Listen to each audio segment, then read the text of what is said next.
পুরাতনকে সরে যেতে হয় নতুনের জায়গা করে দেওয়ার জন্য। আমি প্রতিমা বলতে সবই ঠিক পারছি না, আমাকে করজোড়ে ক্ষমা চাইছি, আমাকে মাফ করবেন। মানুষের আবেগটাকে নিয়ে এইভাবে খেলবেন না। শিকড়কে ভুলিয়ে দিলে কি করে হবে বলুন? কবি বলেছেন, "হেতা হতে যাও পুরাতন, হেতায় নতুন খেলায় মেতেছে।" তো পুরাতন আর নতুনের খেলা তো নতুন নয়। পুরাতনকে সরে যেতে হয় নতুনের জায়গা করে দেওয়ার জন্য। সবই ঠিক আছে। কথা বলছি একেবারেই এবছরের দুর্গাপূজা নিয়ে ২০২৫ দুর্গোৎসব। একদম মেদবিহীন কথা বলার চেষ্টা করব। চেষ্টা করব যাতে করে অনেকগুলো জিনিস না থাকে। মূলত আমার বক্তব্য বলার চেষ্টা করব। আমার মতো মূর্খ মানুষ হয়ে যেটুকু বুঝেছি এবছর দুর্গাপূজায় সেটুকু বলব। মফস্বলের মেয়ে আমি। মফস্বল থেকে প্রচুর মানুষ কলকাতায় দুর্গা ঠাকুর দেখতে যায়। সিঙ্গুর বলুন, বসিরহাট বলুন, বনগাঁ বলুন, বারাসাত বলুন, এদিকে কৃষ্ণনগর বলুন, শান্তিপুর বলুন, বা দেখতে যেতে হবে কলকাতার ঠাকুর। খুব ভালো কথা। ঠাকুর আপনারা করবেন, ব্যবসা করবেন, এতে নিয়ে আমাদের কোনো সমস্যা নেই। আমি কথাটা বলছি, ক্যামেরার পেছনে এরকম অনেকেই কথা বলছে। একেবারেই মূল জায়গায় ঢুকে পড়ি। খুব পপুলার একটা পুজো, সেটা হচ্ছে টালা প্রত্যয়। টালা প্রত্যয় নিয়ে যে পুজোটা, মানে আপনি যদি মণ্ডপে ঢোকেন, যা আমি বুঝলাম, আমার মতো মূর্খ মানুষটা বুঝতে পারল, সেটা হচ্ছে ধরুন মরণোত্তর যদি আমরা চক্ষু দান করি, সেই চোখের ওপরে খুলি থাকে না। এই খুলি না থাকায় দুটো মা রয়েছে, মায়ের এই দুটো খুলি নেই। তো এটা হচ্ছে টালা প্রত্যয়ের একটা মণ্ডপের সাজসজ্জা। তো আমার মানে দাবি হচ্ছেন, যিনি ছবি তৈরি করেছেন, ভবতোষ সুতার ছবি মানে ভাস্কর্য যিনি তৈরি করেছেন, আমি প্রতিমা বলতে পারছি না, আমাকে করজোড়ে ক্ষমা চাইছি, আমাকে মাফ করবেন। সেটা এইটা, আপনি যে মূর্তিটা করেছেন বা আপনারা যে মূর্তিটা ভাস্কর্য করছেন, বাঙালির আবেগ নিয়ে খেলছেন আপনারা। খেলছেন এ কারণে বলা, কারণ আবেগ, পুরো বিষয়টাই আবেগ জড়িত। একটা সময় ছিল আমরা আ আ মহালয়া থেকে ঠাকুর দেখবো এরকম কখনো ভাবতেই পারিনি। মহালয়ার শুরু, মহালয়ার সকাল, তারপর ষষ্ঠী, সপ্তমী ৪ দিন আমরা কিন্তু পুজো দেখতাম। এখন পুজো মানে ৬৪ পুজো ৬৪টা পুজো ছিল, ৫০টা পুজো ছিল, আস্তে বাড়বে এবং এটা তো নিয়ম। ক্রমবর্ধমান হওয়াটা বিবর্তনিত নিয়ম, সেটা সমস্যা নেই। এই যে ভাস্কর্য, সেটা হচ্ছে বুঝতে তো হবে। ধরুন আপনি শিল্পী হিসেবে যে কাজটা করছেন, সেই কাজটা কিন্তু বুঝতে হবে মানুষকে। সাধারণ মানুষ, আপনারা বলছেন কাতারে ভিড়। আমি যোগ্য, এ বলছে আমি যোগ্য। এ বলছে আমি যোগ্য, এ বলছে আমার কেন পুজো এশিয়ান পেইন্টস পায়নি। কারণ এশিয়ান পেইন্টস আপনারা সকলেই জানেন যে দুর্গা উৎসবের মধ্যে একটা লেগাসি নিয়ে চলে আসছে। তো টালা প্রত্যয়ের কথায় আবার ফিরে যাই, সেটা হচ্ছে ঢুকলেই একটা অন্ধকারাচ্ছন্ন জায়গা এবং তার মধ্যে ব্যাং ডাকে ঘ্যাঙর ঘ্যাং, বৃষ্টি পড়বে সারাদিন। এই ধরনের একটা ছড়াকে গান হিসেবে করা হচ্ছে, চলছে। এবার আমার বক্তব্য হচ্ছে, আমজনতা পশ্চিমবাংলার মধ্যে ধরুন ল কলেজের একটি মেয়ের সাথে খারাপ ঘটনা থেকে শুরু করে আ আরজি করের আরেকজন মহিলা, যিনি কিনা তিনি সাধারণ কাজের মহিলাও হতে পারতেন। তিনি ডাক্তারি প্রফেশনের সঙ্গে যুক্ত বলে আমার কোনো বক্তব্য নেই। এইরকম একটা হওয়া রাজ্যের মধ্যে আপনার এই ভাস্কর্য, মানে আপনাদের এই ভাস্কর্য, মানে আবারও ক্ষমা চাইছি, আমার মতো মূর্খ মানুষ বলেই ক্ষমা চাইছি বারবার। তারা কে বুঝবে বলুন? কজন বুঝবে বলুন? আমার বক্তব্যটা এখানটায়। আপনারা করুন না, আপনারা ব্যবসা করুন। আপনারা বলবেন আপনি জানেন কত টাকার ব্যবসা হয়েছে? নিশ্চয়ই ব্যবসায়ীরা ব্যবসা করবে, এটা আর নতুন কি? কিন্তু আমার কথা, ধরুন আজ থেকে অনেকগুলো বছর আগে যখন ছবি প্রতিমা তৈরি হতো, তখন কি ব্যবসা হতো না? তখন কি মানুষ ঠাকুর দেখতে যেত না? আপনারা ব্যবসা করুন, কিন্তু মানুষের আবেগটাকে নিয়ে এইভাবে খেলবেন না। শিকড়কে ভুলিয়ে দিলে কি করে হবে বলুন? আবার ফিরি টালা প্রত্যয়। সেখানে সেক্রেটারি খুব সুন্দর করে একটি আয়োজন করেছেন। আল্ট্রাটেক তারা পেয়েছেন। তারা এশিয়ান সম্মান পেয়েছেন কিনা আমার জানা নেই, পেতেও পারেন। কারণ এই যে পুরো একটা লেগাসি চলছে, এর মধ্যেও একজন বলছেন বা ষড়যন্ত্র ঢুকে গেছে, আমাকে দেওয়া হয়নি পুরস্কার। কিন্তু এই যে ষড়যন্ত্র, সব জায়গায় ষড়যন্ত্র। শিক্ষাতে ষড়যন্ত্র, যে চাকরি করতেন, যিনি শিক্ষক, যে শিক্ষিকা, তিনি আদৌ যোগ্য, অযোগ্য, তার মধ্যে ষড়যন্ত্র। এই ৪ টে দিনের দুর্গোৎসব বাঙালির আবেগ। যিনি ছাট কিনে রাত্রিবেলা মাংস এনে খান, তার কাছেও ৪ টে দিন দুর্গোৎসব। আর যিনি কোটি টাকার আ বা ব্যবসা করেন, যিনি লাখ টাকা দামের নিচে মদ খান না, তার কাছেও কিন্তু ৪ টে দিন একেবারেই দুর্গোৎসব।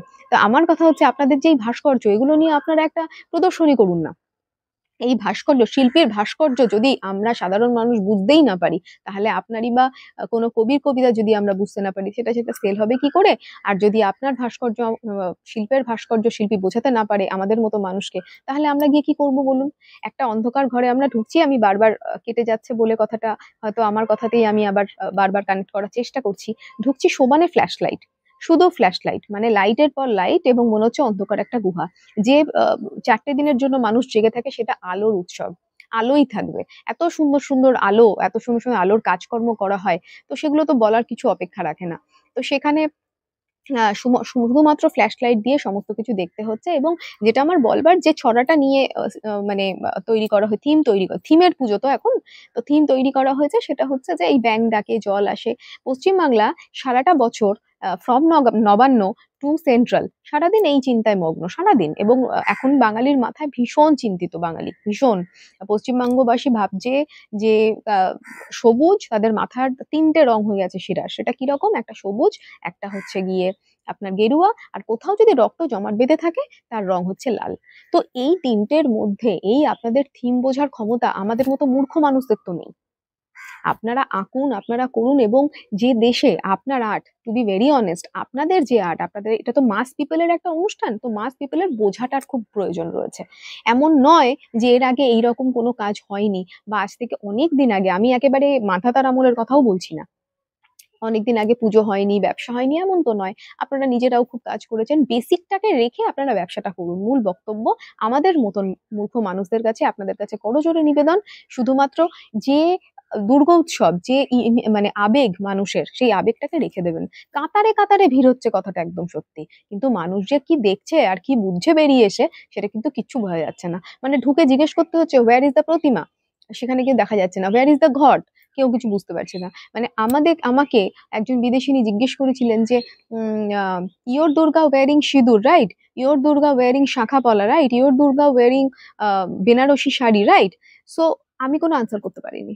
Where is your Durga? Where is Kartik? Where is Ganesh? Where is Lokhi? Where is Saraswati? আমি কোনো আনসার করতে পারিনি। এবার তাকে বোঝাতে গেলে আমাকে ওই প্যান্ডেলে যিনি কাজ করেছেন সেই শিল্পীকে ডেকে এনে আমাকে বলতে হতো, please ask him or ask her, আপনারা তাকে বুঝিয়ে দিন। এই পুরো প্রক্রিয়াটা করতে গেলে কিন্তু ধীরে ধীরে কি হবে বলুন তো? অবক্ষয় হবে। অবক্ষয়টা কিসের? আপনাদের এই ভাস্কর্যের চক্করে যেটা হচ্ছে, সেটা হচ্ছে মানুষ তার আবেগ ভুলে যাচ্ছে। ম্যাক্সিমাম মানুষ কলকাতায় নেই, তারা চলে গেছে বাইরে। তাদেরকে যখন বলা হয়, কিরে আসবি না এবার? বলে দূর, কি হবে? এখন আর গিয়ে কি হবে? এখন শুধুমাত্রই থিমের পুজো, আর সেই আবেগটা নেই। তার মানে হলো আবেগও হারিয়ে যাচ্ছে। হারিয়ে তো সবই গেছে। মানে ব্যবসা বাণিজ্য সব জায়গায় এতটা উঁচু হচ্ছে, মানুষের কোনো আবেগ নেই, সেই আবেগটা হারিয়ে যাচ্ছে। আমার নিজের কানে শুনে আমি এক অভিজ্ঞতা ছোট্ট হয়েছিল আমার, যে খুব ছোট তখন আমি। পুরোহিত পুজো করছিলেন একদম দশমীর দিন। মাকে তিনি যখন পুজো করছেন, পুজো করতে মাইকে মন্ত্র পড়ছেন এবং তিনি কাঁদছেন। সেই আবেগটা, হোয়ার ইজ দ্যাট ইমোশন? কোথায় গেল সেটা? নিজের শিকড়কে ভুললে তো চলবে না। মানে আমি এমন কিছু, আমার পার্টিকুলার কোনো বারোয়ারি, পার্টিকুলার কোনো আ মানে আর্টিস্টকে নিয়ে কোন রকম কথা বলার ধৃষ্টতা আমার নেই, আমি সেটা বলছি না। আমি শুধু বলছি, একটু সহজবোধ্য করুন। আমরা আম অ আরো অনেকে চায় দেখতে। আপনারা যে ভিড় এক্সপেক্ট করছেন তার থেকে অনেক বেশি ভিড় কিন্তু কলকাতায় হতে পারে। আজকে ৩০ বছরের রাজনীতি ভেঙে আজকে কিন্তু নতুন একটি দল আ আমাদের পশ্চিমবাংলা চালাচ্ছে। এটা এই কারণে বলতে চাইলাম, ভাঙতে কিন্তু যখন তখন পারেন। এই যে চমক, বড়, বড় প্রতিমা, বড়, বড় ভাস্কর্য, এগুলো শুধুটাই চমক, আর তো কিছুই না। আবেগ এখানে তো কিছু নেই। বাচ্চা যদি দাদুকে প্রশ্ন করে, "দাদু এটা কি?" দাদু উত্তর করতে পারছে না। মা উত্তর করতে পারছে না। বাবা উত্তর করতে পারছে না। তাদের মাথাতেই ঢুকছে না যে জিনিসটা কি হচ্ছে। কার্তিক গণেশ কোথায়? আমরা তো জানতাম যে মা ১ বছরে বাপের বাড়ি আসে। কোথায় গেল সেই আমেজ? সেটা না ছাড়া কি ব্যবসা হতো না? সেই সময় ৩০ বা ৩৫ বছর যখন বাম জামানা ছিল, তখন তো অনেকে কথাই বলতে পারত না। অনেকে কেন, কথা বলা যেত না। এখন YouTube, Facebook এগুলো এসছে, সোশ্যাল মিডিয়া এসছে। অনেকে কথাটা বলতে পারে। সেই কারণেই হয়তো আমিও আমার বক্তব্য পেশ করছি আরো আ বা ১০ লাখ মানুষের সঙ্গে কথা বলে। পুজো কেন হবে না? আনন্দ হবে, মানুষ পুজো করবে। ৳৫০০ র জামা পরেও পুজো করা যায়, ৳৫,০০,০০০ টাকা জামা দিয়েও পুজো করা যায়। আবেগটাকে মেরে ফেলবেন না। একটা ছোট উদাহরণ দিই এই পুরো ঘটনার মধ্যে। একটা আ কাপল, তারা শাড়ির ব্যবসা করে অনলাইনে। তিনি তার এটা একদমই কনটেন্ট নয়। তার বলারও কথা নয়। তিনি তার বাচ্চাকে নিয়ে ম্যাডক স্কয়ারে যাবেন। তিনি মফস্বলের মানুষ। ম্যাডক স্কয়ারে বাচ্চাকে নিয়ে গেছে। সেখানে বলছে যে ঢুকছি যে পাশেই শুধুমাত্র গাঁজার গন্ধে ভরা। একজন বলছে লেবুর গ্লাসটা কোথায়? একজন বলছে আমার জলটা কোথায়? এই ম্যাডাগাস্কারের এবার যিনি সেক্রেটারি বা তাদেরকে যদি এই প্রশ্নটা রাখা হয়, এই দেখতে কি বাংলার মানে এত দূর থেকে যে মানুষ এসে দেখছে, এই যে কাতারে, কাতারে ভিড় হচ্ছে বলছেন, একটুখানি সঠিকটা করে একটু এডিট করে সঠিকটা বলুন। এই প্রশ্নটা যদি সেই বাচ্চা বা ভদ্রলোক বলছেন, আমার বাচ্চা যদি আমাকে ভুল করেও জিজ্ঞেস করে যে, "কেন লেবু বাবা? কেন রঙিন জল বাবা? কেন এত বড়, বড় জলের বোতলের কথা ওরা বলছে বাবা?" এই বাবা-মা কি বলবে? আর শিল্পী হিসেবে আপনাদের কি কোনো দায়িত্ব থাকবে না? এই সমাজের জন্য আপনাদের তো কিছু দায়িত্ব থাকে। আমরা যখন রবীন্দ্রনাথের বই পড়াচ্ছি, আমরা যখন একটা যামিনী ঘোষের আঁকা দেখাচ্ছি, তার মানে তাদের তো কিছু তো সমাজের প্রতি দায়িত্ব থাকে। আপনারা লেগাসিটা ভুলে যাবেন না। একটা শিকড় আছে, সেই শিকড়টাকে নিয়ে থাকুন। কয়েকটা পুজোর কথা বলবো। আপনাদের বলবো নলিনী সরকার স্ট্রিটের 2007-এর, আই এম সো সরি, 2007-এর সনাতন দিনদার কাজ। ভীষণ পপুলার নাম, আপনাদেরকে নতুন করে বলার আমি কেউ নই, সবাই জানেন। সেই প্রতিমা কি প্রতিমা ছিল না? আমি যদি আপনাকে বলি অন্যান্য ওনার কাজ, ধরুন 2020-তে পূর্বাঞ্চলের শক্তি সংঘ পুজোর ক্লাব, পুজো যেটা বলি, সেটা কি পুজো ছিল না? মানে তারা কি 2 মাস 3 মাস ধরে সেই সব আর্টিস্ট খাটেনি? তারা হোম ডেলিভারি করেছে আর জোম্যাটো এসে দিয়ে গেছে সেই মূর্তিগুলো? তা তো নয়। শুধুমাত্র এখানে আমি সনাতন দিনদাকে হাইলাইট করছি এমন একদমই নয়। প্রত্যেকে আমার প্রণম্য, প্রত্যেকে শ্রদ্ধেয়। বক্তব্য হচ্ছে নিজের রুটটাকে ভুললে চলবে না। এত আর্টিস্টিক যদি মনোভাব করতে হয়, তাহলে কিন্তু আপনারা দুর্গোৎসবটাকে ভুলে এবার বলুন যে আমাদের আর্টিস্টের উৎসব হচ্ছে। আলাদা করে হয় সেটা করুন, টাকা দিয়ে। এরকম অনেক মানুষ রয়েছে কলকাতায় যারা লাখ টাকা দিয়ে ছবি কেনে, আপনাদের ছবি আইডল কিনবে, ঠিক আছে? সেটা বলুন যে ভাস্কর্য উৎসব, নট দুর্গ উৎসব। দিস ইজ যা হচ্ছে, দিস ইজ নট দুর্গ উৎসব, দিস ইজ ভাস্কর্য উৎসব। লটস অফ টাকা এবং বাজেট, এর শব্দগুলো ঢুকে গেছে এর মধ্যে। দেয়ার ইজ নো আবেগ, there is no emotion. Budget, theme, কে আঁকবে। আমি রেসপেক্টেড ভবত সুতার শিল্পী, ওনাকে নিয়ে বলবো, উনি বলেছেন একটা জায়গায় যে আমার মূর্তি রাস্তা দিয়ে কেউ দেখে চলে যাবে, সে মূর্তি আমার নয়। মানে ভেরি ওয়েল সেড। যদি এটাই হয়, তাহলে রাস্তা দিয়ে যে চলে যাবে, যদি আপনি ঠিক জায়গায়, যদি অডিও না থাকে, তাহলে অডির দাম থাকে না। আমার বক্তব্য ঠিক এখানটাতেই কিন্তু। আপনি একটা ঠিকঠাক আপনি একটা প্রদর্শনী করুন না। আপনার জিনিস লোকে কিনবে, দেখবে, বেশি টাকা দিয়ে কিনবে, যে বুঝবে। আমজনতা তো বুঝতে পারছে না তো। এই না, মানে পশ্চিমবাংলা চলছেই মূর্খদের ওপরে। কবি বলেছেন যে 100 বাঙালির মানে 100 বাঙালির হে মা জননী রেখেছো বাঙালি করে মানুষ করনি, এরকম একটা বিষয়। তার মানে রেখেছো মূর্খ করে মানুষ করনি, এই যে বিষয়টা রইলো। তো এই মূর্খতা আছে বলেই পশ্চিমবাংলা চলছে। এমন কঠিন সব ভাস্কর্য, মানে সেগুলো কেউ কিচ্ছু বুঝতে পারছে না। এবং অদ্ভুতভাবে ফ্লোরিডা বলুন, আমেরিকা বলুন, সেখানে খুব সুন্দরভাবে বারোয়ারি পুজোটা হচ্ছে। তাদের আবার কোনো ভাস্কর্য হচ্ছে না। তারা সুন্দর মাটির প্রতিমা, এবং সেটা কুমোরটুলি থেকে, আমাদের কলকাতার কুমোরটুলি যেটা হেরিটেজ, সেখান থেকে যাচ্ছে ফ্লোরিডায়, সেখান থেকে যাচ্ছে আমেরিকায়। তারা সুন্দর করে সেটাকে এখনো পালন করছে। মানে আমাদেরই ধর্ম ওরা ফলো করছে, ওদেরটা আমরা ফলো করছি। আমরা ভাস্কর্য করছি, ভাস্কর্য করুন না। ভাস্কর্যের জন্য ভাস্কর্য করুন। যে এখানে একটা মেলা 7 দিন ধরে হচ্ছে, এই প্রাইস, এই সেখানে এটা পাবে, জায়গা পাবে। আমাকে লোককে জিজ্ঞেস করতে হচ্ছে পুজোর ঘরটা কোথায়, বলছে ওই যে কোনায়। হ্যাঁ, তারপরে সেটা পুজো করার একটা ব্যাপার। তারপর তো একটা মূর্তি বলবো না ভাস্কর্য বলবো জানি না, সেটা দেখলাম। মা তাকে আমি বলতে পারছি না, ক্ষমা করবেন। সেটা দেখছি যে অনেক সময় সাউথের সিনেমায় দেখবেন মানে রজনীকান্ত লুঙ্গি পরে একটা বিশেষ স্টাইলে দাঁড়ায়, মা দেখছি ওরকম ভাবে দাঁড়িয়ে আছে। মানে এটার মানেটা কি? এবার এই মানে আমিই বুঝতে পারছি না, আমার নেক্সট জেনারেশন জিজ্ঞেস করলে আমি কি করে বুঝবো? আচ্ছা, আসি আপনাদের কাছে। আমি দেখেই বলবো, সবটা তো এরকম ভাবে মুখস্থ থাকার কথা নয়। একডালিয়া এভারগ্রিন, আমি 2025-এর যদি কথা বলি, এটা প্রতিমা হয়নি। এই প্রতিমাগুলো কি হোম ডেলিভারি হয়েছে? আচ্ছা, দেশপ্রিয় পার্কের পুজো বলবো। আচ্ছা, বাবু বাগানের পুজো বলবো। সেলিমপুর পল্লীর কথা বলবো। আমি বলবো আপনাকে শ্রীভূমির কথা। আমি আপনাকে বলবো লেবুতলা পার্কের দুর্গা প্রতিমার কথা। আমি আপনাকে বলবো টালার মধুবনীর যে বারোয়ারি দুর্গাপুজো হয়েছে। আই রিপিট, টালা বারোয়ারি দুর্গাপুজো। এটা আমার পার্সোনালি প্রিয় লেগেছে, সেটা অনেকের খারাপ ভালো হতে পারে। তো এই মূর্তিগুলো যারা বানিয়েছেন, তারা তো হোম ডেলিভারি করেননি। তারা তো সেই 2-3 মাস খেটে তৈরি করেছেন। মধুবনী আর্ট দিয়ে এত সুন্দর করে জিনিসটা তৈরি করেছেন, বলার কথা না।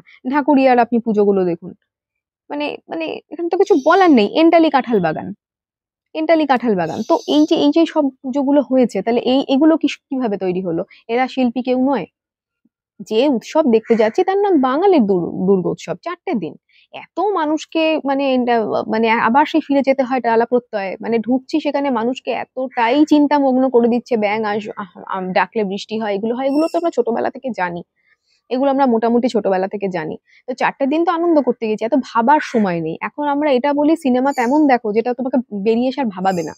ভাবতে চাইছে না মানুষ আর। মানে পশ্চিমবাংলার যে পরিস্থিতির মধ্যে দিয়ে আমরা যাচ্ছি, যোগ্য অযোগ্যের প্রশ্ন, যে টিচারকে টিচার বলতে জানতাম, হঠাৎ করে জানলাম টিচারের চাকরি নেই, মানে তাকে কি আমি টিচার বলবো না? সেটা মানে আমাদের কোয়েশ্চেন হয়ে যাচ্ছে, বা তাকে কি বলবো?